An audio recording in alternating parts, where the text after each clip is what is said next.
Today is Monday, November 7th, 2022. Okay, if we record? Oh, thank you so much. Thank you. Chapter 32, bankruptcy. What is bankruptcy law? What's the purpose of bankruptcy law?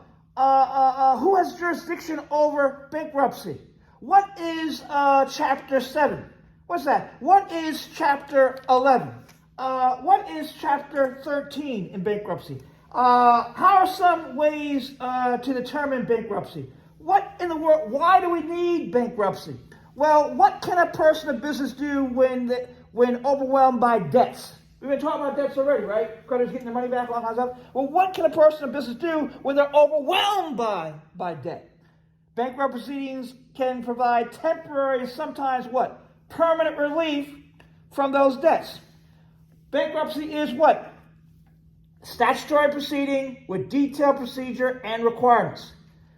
What is the federal law with respect to bankruptcy? What is it? Bankruptcy law is based on federal statutes that have been refined over the years. The latest reforms were the result of Bankruptcy Abuse Prevention and Consumer Protection Act of 2005, BAPCPA, and remain in effect. Jurisdiction over bankruptcy proceedings is in courts and special jurisdiction called bankruptcy courts, which operate under the umbrella of the federal. Thank you. The federal district courts, right? And revisions happened in what, 2005? So bankruptcy law is based on federal statutes that have been refined over the years. The latest reforms were the result of the Bankruptcy Abuse Prevention and Consumer Protection Act of 2005, the BAPCPA, and remain in effect. Jurisdiction over bankruptcy is in courts of special jurisdiction called bankruptcy courts, which operate under the umbrella of the federal district courts. Now, who has jurisdiction over bankruptcy? There are 5 types of bankruptcy proceedings referred to as this chapter. There are 5 types of bankruptcy proceedings referred to as chapters. This chapter focuses on 3 of those. Chapter 7, Chapter 11, Chapter 13. The specialized bankruptcy Chapter 9 and 12 are not covered. What is Chapter 7 bankruptcy? A Chapter 7 bankruptcy is one in which all the debtor's assets, with some exceptions, will be liquidated to pay debts. Those debts that remain unpaid or are paid only partially are discharged with some exceptions. The debtor who declares Chapter 7 bankruptcy begins again with a newly clean slate. Chapter 7 bankruptcy is available to individuals. I usually ask who can file for, in my book, I ask who can file for Chapter 7. Chapter 7 bankruptcy is available to individuals, partnerships, and corporations. However, farmers, insurance companies, saving loans, municipalities, small business administration companies, farmers, and railroads are what? Not entitled to declare Chapter 7 bankruptcy. Why? Because they're governed where? By other statutes, right? Because they are specifically governed by other statutes or specialized sections of bankruptcy. Consumers generally cannot go directly to a Chapter 7 liquidation of bankruptcy because they must demonstrate that they do not have the means to repay the debt before they can do a Chapter 7 liquidation. The means test is discussed below. What's Chapter 11? Reorganization or Chapter 11 bankruptcy. So Chapter 11 equals what? I have in my notes here. Equals reorganization of a business, right? Chapter 11 bankruptcy is a way for a debtor to reorganize and to what? And continue a business with protection from overwhelming debts and without the requirements of liquidation. Why? Why? Why would we give a business the ability to keep on operating? A way for the debtor to reorganize and continue a business without protection from overwhelming debts and without, a way for a debtor to reorganize and continue a business with protection from overwhelming debts and without the requirements of liquidation. So we're going to give them protection without the requirement for liquidation. Why? Someone read the example for me, please. The next sentence. Abercrombie & Fitch, Nyman, Marcus Artez, Forever 21, J. Crew, the Chicago Cubs, Chryslers, Mm-hmm. General Motors, Motors, the Sharper Image, United Airlines, American Airlines, David's Bridal, JCPenney, and Delta are all examples of companies that have gone through Chapter 11 bankruptcy. Stockbroker firms, however, are not eligible for Chapter 11. Thank you for reading that. Why did we allow those corporations to go through Chapter 11 reorganization bankruptcy? Why? Because it went into what? Well, because they could actually come out of it. It went through to continue on, right? To keep on employing people, right? What is Chapter 13? Chapter 13 of the Federal Bankruptcy Code provides consumers an individual form of reorganization. Oh, okay. Chapter 13 works with consumer debtors to develop a plan to repay debt. To be eligible for Chapter 13 bankruptcy, the individual must owe unsecured debts of less than $419,275, right? $419,275, and secured debts of less than $1,257,850, and have regular income. Chapter 13 plays an expanded role in the bankruptcy because reforms require debtors with the means to pay their debts to go first into Chapter 13 bankruptcy rather than automatically declaring Chapter 7 bankruptcy. Why? Why? Because Chapter 7 does what? Liquidation, right? And forgiveness, right? Here we're saying what? We're going to give them a chance to what? Reorganize and repay that particular debt. How are some ways to determine bankruptcy? How bankruptcy is declared? Bankruptcy can be declared in different ways. Bankruptcy code spells out the requirements process for declaration. Figure 32-1 provides summary of the rules, amounts for declaration of bankruptcy chapter. Declaration of voluntary. Hold it. Is there something called involuntary bankruptcy? Can the creditors do that? Well, what's voluntary bankruptcy? It's on page 664, 33-2A. A voluntary bankruptcy is begun when the debtor files a petition with the bankruptcy court. A joint petition may be filed by a husband and wife. Upon filing, the debtor must file a schedule of current income and current expenditures unless the court excuses this filing. A court can dismiss a consumer debtor's petition for abuse if the debtor does not satisfy the means test, which means the debtor's ability to pay by computing the debtor's disposable income. Only those debtors who fall below their state's minimum disposable income will be able to continue in Chapter 7 proceedings. Individual debtors who meet the means test are required to go into Chapter 13 bankruptcy because they have not qualified for Chapter 7 bankruptcy. The formula for applying the means test follows debtor's current monthly income less allowable expenses under the bankruptcy code equals disposable income times 60. The debtor commits bankruptcy abuse if this number is not less than the lower of the following: 25% of the debtor's unsecured claims, or $8,175, whichever is greater, or $13,650. A finding of abuse means that the debtor's Chapter 7 voluntary petition is dismissed.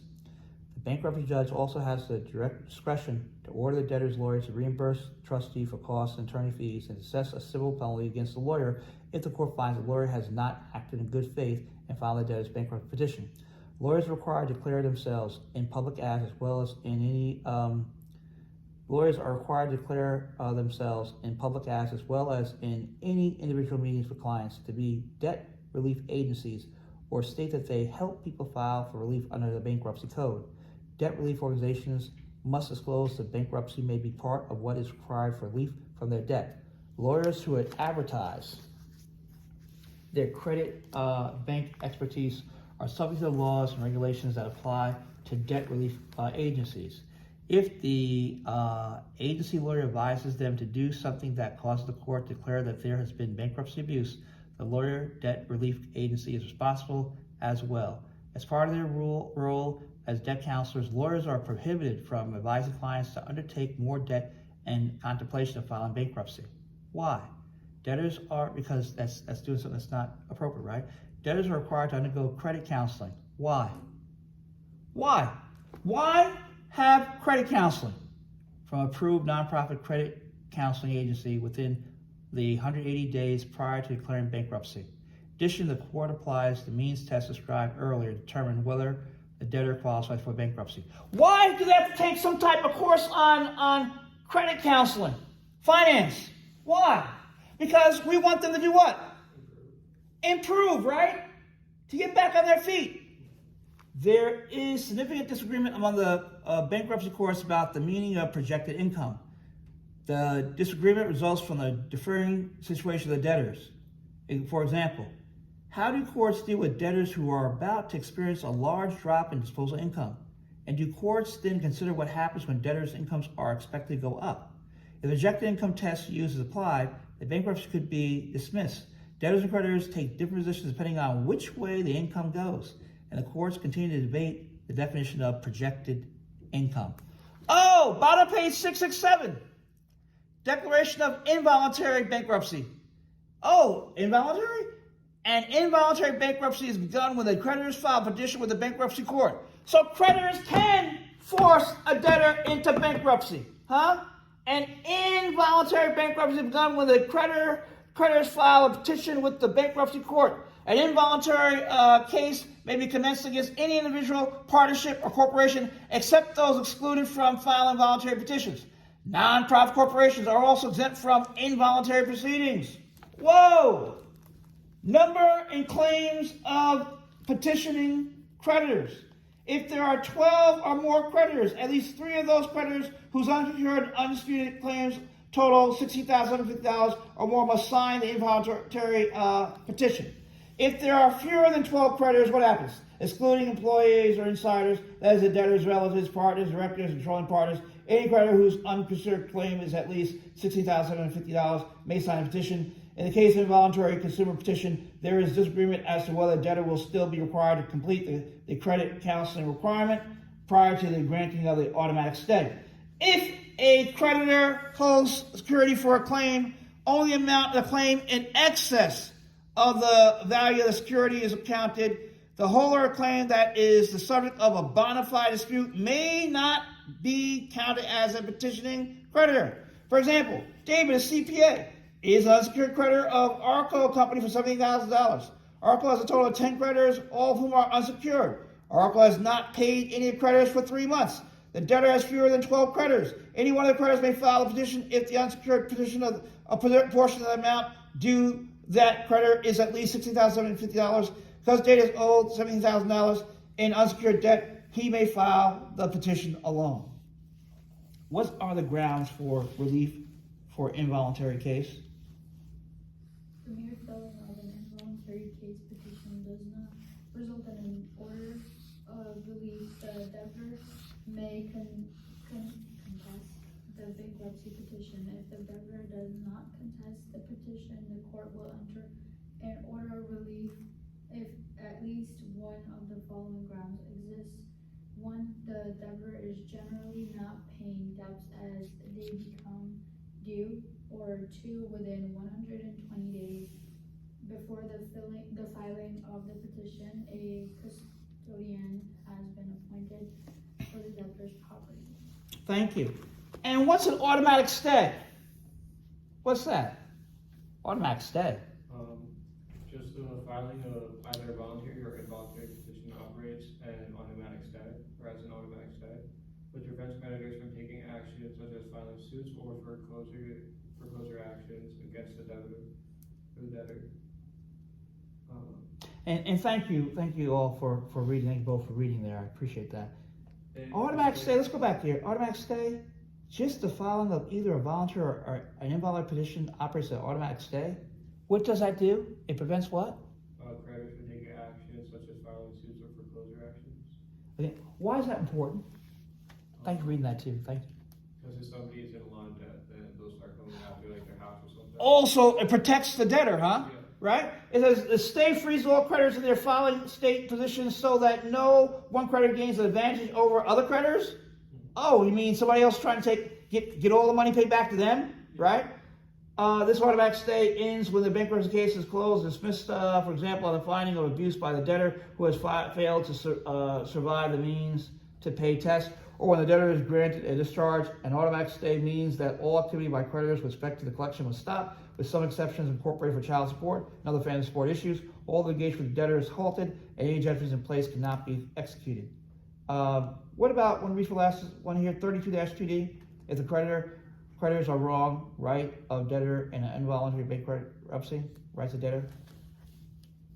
If an involuntary petition is dismissed other than by consent of all petitioning creditors and debtors, the court may award costs, reasonable attorney fees, or damages to the debtor. The damages are those that were caused by taking possession of the debtor's property. The debtor may also recover damages against any creditor. Thank you. So here they're saying if the creditors are what? If they're wrong, right, about the debtor not being able to pay, hey, the debtor has rights here, right? And can get their reasonable costs, costs, attorney's fees, the damage to the debtor, et cetera, right, can occur. So if an involuntary petition is dismissed other than by consent of all petitioning creditors and the debtor, the court may award costs, reasonable attorney fees, or damages to the debtor. The damages are those that were caused by taking possession of the debtor's property, right? If creditors taking possession of the property, the debtor may also recover damages against any creditor. All right, very good. Next, we'll start on page 669, 32-3, Administration of the Bankruptcy Estate. This is part 1 of chapter 32, Bankruptcy.